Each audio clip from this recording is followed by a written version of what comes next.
आपलं घर म्हणजे आपली वास्तू, जिथे आपण स्वरूपी वास्तव्य करत असतो, ते घर हे आपल्याला मंदिरापेक्षा कमी नसतं. त्यामुळे आपलं घर नेहमी आपण स्वच्छ, नीटनेटकं, टापटीप ठेवलं पाहिजे आणि त्यामुळे आपलं मनसुद्धा खूप प्रसन्न आणि उल्हासित होत असतं. तर आपल्या घराचं महत्त्व आणि आपल्या घरामध्ये असलेली स्वच्छता याचं काय एकमेकांशी सांगड आहे ते आजच्या व्हिडिओमध्ये आपण बघणार आहोत. नमस्कार, मी सुनैना द सुपर मॉम ह्या यूट्यूब चॅनलवर आपल्या सर्वांचं खूप खूप स्वागत करते.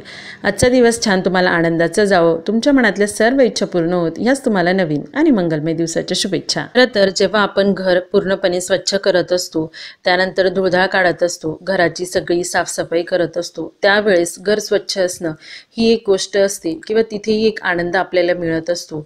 पण त्याचप्रमाणे आपलं घर आपण कशा पद्धतीने एस्थेटिक ठेवत आहोत किंवा कशा पद्धतीने एस्थेटिक डेकोर करत आहोत ते सुद्धा तितकंच महत्त्वाचं असतं.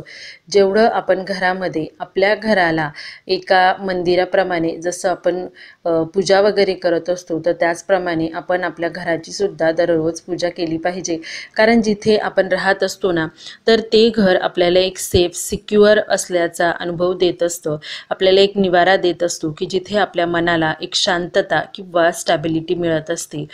म्हणजेच एक महत्त्वाची गोष्ट की आपल्या घरात आपल्याला आपलं घर हे हेल्दी जे सिच्युएशन असतं ते पुरवण्याचं काम करत असतं. म्हणजे आपलं स्वतःचं संरक्षणसुद्धा आपलं घर स्वतःच करत असतं. जसं आपण म्हणतो की आपण आपल्या लेकराला मायेने कुरवाळतो, जवळ घेतो किंवा त्याची काळजी घेतो, त्याचप्रमाणे आपलं घर ऊन, वारा, पाऊस यापासून आपली काळजी घेत असतं.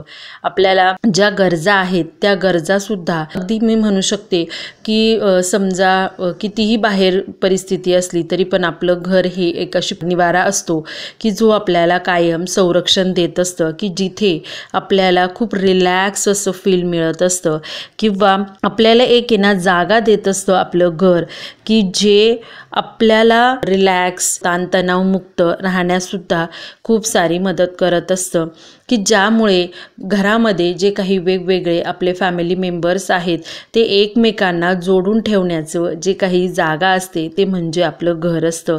की ज्यामधून प्रेमभाव किंवा आपण म्हणू शकतो रुसवे फुगवे किंवा सगळ्याच ज्या भावना असतात त्या एकत्र जिथे येत असतात ते म्हणजे आपलं घर असतं. त्यामुळे आपल्या स्वभावात प्रेम, आपल्या मनात आनंद आणि आपल्या चेहऱ्यावर हसू आणण्याचं जर काम कोणी करत असेल तर ते म्हणजे आपलं घर असतं. त्यामुळे आपलं घर नेहमी आपण स्वच्छ, नीटनेटकं, टापटीप आणि सुंदर तर ठेवलंच पाहिजे. पण त्याचबरोबर आपल्या घराचं आपण रोज नियमितपणे जसं एस्थेटिक वातावरण घरामध्ये ठेवलं पाहिजे.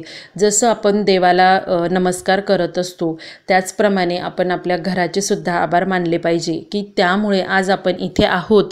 आणि घर हे असं प्रेम, आशा आणि स्वप्नांचं एक प्रारंभिक ठिकाण असतं की ज्याला एक भावना असते आणि ती भावनासुद्धा आपल्यामध्ये रुजण्याचं काम जे करत असतं ते म्हणजे आपलं घर असतं. छोटंसं उदाहरण देते की जेव्हा माणूस खूप दमून थकून बाहेरून ऑफिसमधून घरी जेव्हा येतो ना, तर त्यावेळेस त्याला जे फिलिंग असतं रिलॅक्सेशनचं ते फक्त आपलं घर देत असतं. कारण जेव्हा माणसाच्या डोक्यात खूप सारे विचार असतात तर त्या विचारांना सॉल्युशनसुद्धा किंवा एक प्रॉपर वळणसुद्धा जर कोणी देत असेल तर ते आपलं घर असतं. आपलं घर, आपली जागा किंवा आपली बसण्याची जागा, आपली उठण्याची जागा किंवा आपली कुठलीही गोष्ट जेव्हा आपण त्या घरामध्ये करत असतो ना, तर ती म्हणजे एक आठवण असते, ती म्हणजे एक आपलं स्वप्न असतं असं म्हणायला हरकत नाही. म्हणजे प्रत्येक आपला जो दिवस उजाडतो आणि प्रत्येक दिवस जो माळवत असतो तर तो एक आशेचा किरण म्हणजे आपल्यामध्ये निर्माण करणारं ते आपलं एक घर असतं. तुमच्या लक्षात येत असेल जर कधी आपण घर सोडून 2 दिवस जरी गेलो तरी आपल्याला त्या घराबद्दलची ओढ इतकी असते की आपण पुन्हा त्या घराकडे जाण्यासाठी खूप सारं असं उत्सुक आणि उत्साही असतो.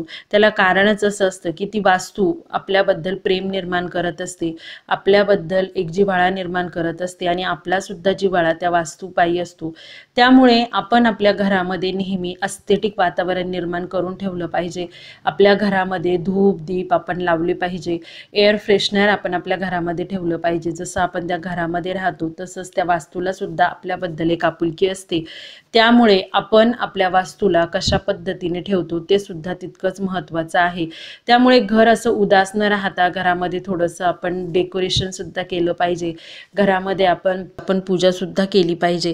तर ह्या सगळ्या गोष्टी एक घर सुंदर किंवा आपलं सुद्धा मन त्या घरामध्ये रमलेलं असणं सुद्धा गरजेचं असो। मग ते घर स्वतःचं असो की भाड्याचं असो, कुठलंही असो, जिथे आपण राहू तिथे जिव्हाळा तयार करणं हे आपलं काम असतं। आपण कोण आहोत, आपला हेतू काय आहे, हे सर्व किंवा आपलं आयुष्यामध्ये एम काय आहे, या सर्वांची आठवण जर आपल्याला कोणी करून देत असेल तर ते म्हणजे आपलं घर असतं। त्या घरामुळेच आपण असतो आणि त्या घरामुळेच आपण एक विश्व निर्माण करत असतो। त्यामुळे आपण आपल्या घराची नेहमीच पूजा केली पाहिजे। जसं आपण आपल्या देवासमोर हात जोडत असतो तर त्याचप्रमाणे आपण रोज रात्री झोपताना म्हणा किंवा उठल्यावर आपल्या घराचे सुद्धा आभार मानले पाहिजे की ज्या वास्तूमुळे आपल्याला एक निवारा मिळाला आहे किंवा ज्या वास्तूमुळे आपल्याला एक स्टेबिलिटी मिळाली आहे किंवा स्थैर्य मिळालं आहे किंवा ज्या वास्तूमुळे आज आपलं आरोग्य सुदृढ आहे किंवा आपण व्यवस्थित आहोत, तर त्यासाठी आपण आपल्या वास्तूची नेहमी आभारी मानली पाहिजे। त्यामुळे आपल्या जीवनामध्ये कितीही अडचणी येऊ, कितीही प्रसंग येऊ, तर त्या प्रसंगांना तोंड देण्याचं सामर्थ्य आपल्याला आपल्या वास्तूमुळेच मिळत असतं, हे तितकंच खरं। तर त्यामुळे आपण सुद्धा आपल्या वास्तूला व्यवस्थित ठेवलं पाहिजे, नीटनेटकं ठेवलं पाहिजे, सुंदर ठेवलं पाहिजे, त्याचं सुद्धा डेकोरेशन केलं पाहिजे। जसं आपण थोडक्यात म्हणू शकतो, आपल्याला कुठे बाहेर जायचं असेल तर आपण व्यवस्थित टापटीप नीटनेटकं जात असतो किंवा एखादा कार्यक्रमामध्ये स्वतःला प्रेझेंट करायचं असेल तर आपण स्वतःचा मेकअप करत असतो। तर त्याचप्रमाणे आपल्या घराचं सुद्धा आपण मेकअप केला पाहिजे आणि त्याला सुद्धा व्यवस्थित ठेवलं पाहिजे की जेणेकरून त्याची जी लाईफ आहे ती जास्त वाढली पाहिजे आणि एका पिढीपासून दुसऱ्या पिढीकडे जेव्हा आपलं घर जात असतं ना, तर त्यावेळेस त्या आठवणी एका पिढीकडून दुसऱ्या पिढीकडे ना ट्रान्सफर केल्या जातात, थोडक्यात म्हणू शकतो आपण। तर त्यामुळे एक जिव्हाळ्याचं नातं त्या वास्तूशी आपलं तयार होत असतं। त्यामुळे नेहमीच आपण आपली वास्तू स्वच्छ सुंदर ठेवली पाहिजे। तर आजचा व्हिडिओ तुम्हाला आवडला की नाही ते कमेंटमध्ये नक्की सांगा। व्हिडिओ जर आवडला असेल तर व्हिडिओला एक लाईक करा। आपल्या चॅनलवर जर नवीन असाल तर चॅनलला सबस्क्राईब करा। पुन्हा भेटू एका नवीन व्हिडिओमध्ये। तोपर्यंत बाय बाय, टेक केअर।